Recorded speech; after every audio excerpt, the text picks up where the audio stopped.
Okay. Okay, so we're going over some kind of manners in the crate and how to build up a crate command. So a couple things I want you to focus on this week. So Nash already accepts the idea of the crate, but he doesn't really have a crate command or like structured rules for it. So the first thing that I like to do, we're gonna restrain him. So just hold him back a little bit, and I'm gonna toss food in the crate. Now you can do this when you have a better angle to kind of get underneath his chest. Crate, and let him go, and let him find it. So my whole purpose of that is teaching him the word crate. Right?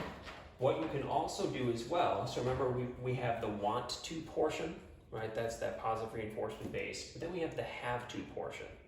What happens when he doesn't want to get in there, when he's running away from the kids, things like that, right? So the have to portion, you'll see that I put a leash through the bars here, right? So to do this version of it, I want you to practice both. They're towards the same goal. So I'm gonna put a little pressure, right? These balls right there. Now, good. Once he's in there, you can mark and reward. You're not gonna have to do this every time or for forever either. We're gonna raise criteria.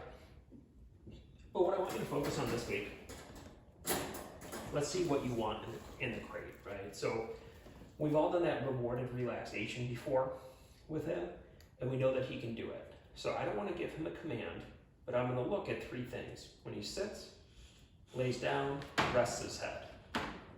Good.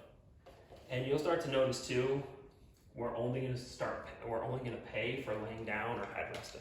So I'm eventually going to fade away the sit, but right now, I want to say, hey, that's the right direction.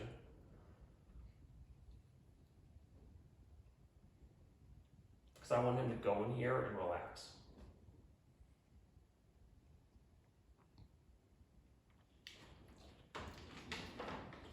Good. So he laid down with a little bit of a hip turn there.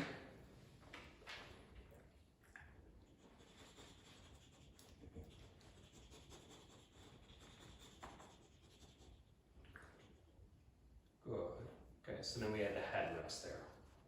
And don't worry if he picks his head back up when you mark with a good, not a big deal. I want him to get the idea of it right now. Okay, so when we go to open the door, you'll see I have it backed up here with the leash.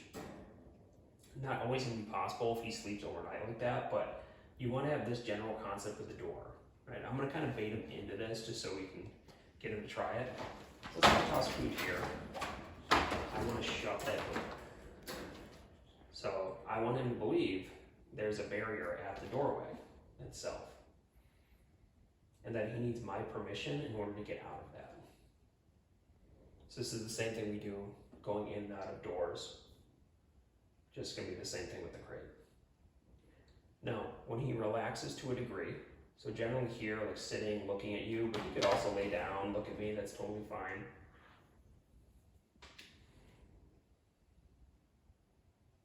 Break.